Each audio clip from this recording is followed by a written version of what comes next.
പുതിയ ഫോൺ വാങ്ങാൻ ചിന്തിക്കുമ്പോൾ കൺഫ്യൂഷനുകൾ ഉണ്ടാകുന്നത് സ്വാഭാവികമാണ്. കാരണം വിപണിയിൽ നിരവധി ബ്രാൻഡുകളുടെ പലതരം മോഡലുകളാണ് ഓരോ ദിവസവും ഇറങ്ങുന്നത്. നല്ല പെർഫോമൻസ് ഉള്ള ഒരു ഫോൺ വേണമെന്ന് ആണ് ഇപ്പോൾ ആളുകൾ ചിന്തിക്കുന്നത്. കാരണം അത്യാവശ്യ സമയങ്ങളിൽ ഫോൺ എടുത്ത് ഉപയോഗിക്കുമ്പോൾ നമ്മുടെ ഉപയോഗത്തിനൊപ്പം ഫോണിന്റെ റിയാക്ഷനും ഉണ്ടാകണം. അങ്ങനെ സ്മൂത്ത് സ്പീഡ്, നല്ല ക്യാമറ, നല്ല ബാറ്ററി എന്നിവ കിട്ടാൻ ഐഫോണും സാംസങ്ങും തന്നെ വേണമെന്ന് നിർബന്ധമില്ല. ഈ ഫ്ലാഗ്ഷിപ്പ് ഫോണുകൾ പോലെ തന്നെ പെർഫോം ചെയ്യുന്ന 30,000 രൂപയ്ക്ക് ഉള്ളിൽ മാത്രം വില വരുന്ന ബഡ്ജറ്റ് ഫോണുകളും അല്ലെങ്കിൽ മിഡ് റേഞ്ച് ഫോണുകളും ഉണ്ട്. വില കൂടിയ ഫോണുകൾക്ക് പിന്നിലെ സത്യവും അത്തരം ഫ്ലാഗ്ഷിപ്പ് ഫോണുകൾ നൽകുന്ന അതേ എക്സ്പീരിയൻസ് നൽകുന്ന ബെസ്റ്റ് വാല്യൂ ഫോർ മണി ഫോണുകളും ഏതൊക്കെയെന്ന് പരിശോധിക്കാം. ഫ്ലാഗ്ഷിപ്പ് ഫോണുകൾ എന്ന് പറയുമ്പോൾ അതിന് എടുത്തു പറയത്തക്ക ചില ഫീച്ചറുകളുണ്ട്.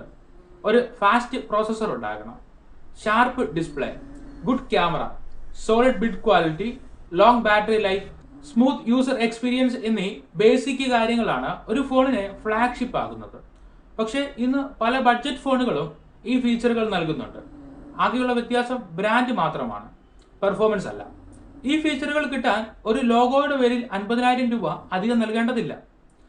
ഈ മാസത്തെ ഡാറ്റ പ്രകാരം ഫ്ലാഗ്ഷിപ്പ് ഫോണുകളുടെ അതേ ഫീൽ ഉപയോഗത്തിൽ ഉണ്ടാകുന്ന 5 മിഡ് റേഞ്ച് ഫോണുകൾ പരിചയപ്പെടാം. ഒന്ന്, IQ Neo 9 Pro. Snapdragon 8 Gen 2 പ്രോസസ്സറാണ് ഇതിനുള്ളത്. നല്ല വിഷ്വൽ എക്സ്പീരിയൻസ് നൽകുന്ന 120 Hz AMOLED display, 50 MP Sony camera, optical image സ്റ്റെബിലൈസേഷനുള്ള ക്യാമറയാണിത്. 5000 mAh ബാറ്ററിയും 120 വാട്ട്സിന്റെ ഹൈ സ്പീഡ് ചാർജിങ്ങും ഉണ്ട്. വീഡിയോഗ്രാഫി ഇഷ്ടപ്പെടുന്നവർക്കും ഒരേ സമയം മൾട്ടി ടാസ്ക് ചെയ്യുന്നവർക്കും ഗെയിമേഴ്സിനും ഒരുപോലെ പറ്റുന്ന ഒരു ഫോണാണിത്. 33,000 രൂപ മുതലാണ് ഈ ഫോണിന്റെ വില വരുന്നത്. പ്രീമിയം ഫോണുകളിൽ ഈ വിലയുടെ ഇരട്ടി നൽകിയാലും ഈ ഫീച്ചറുകൾ കിട്ടില്ല. രണ്ടാമത്തേത് Realme G6. Snapdragon 8S Gen 3 ചിപ്പുള്ള പ്രോസസ്സറാണുള്ളത്. ഫ്ലാഗ്ഷിപ്പ് ഗ്രേഡുള്ള പ്രോസസ്സറാണിത്. 6000 നിറ്റ്സ് ഉള്ള അൾട്രാ ബ്രൈറ്റ് അമോൾഡ് ഡിസ്പ്ലേ ആണ് ഇതിന് വരുന്നത്.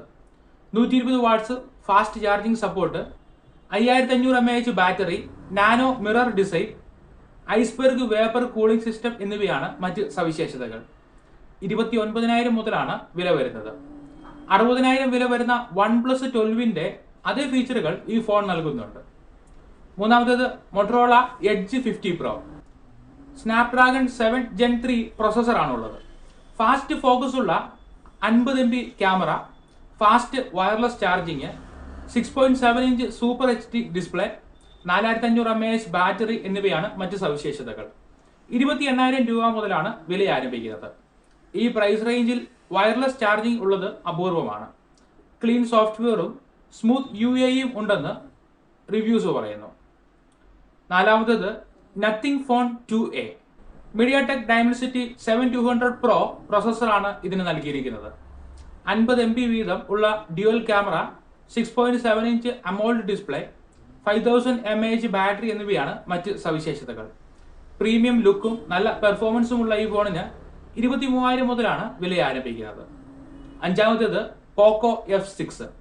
സ്നാപ്ഡ്രാഗൺ 8S Gen 3 പ്രോസസ്സറാണ് നൽകിയിരിക്കുന്നത്.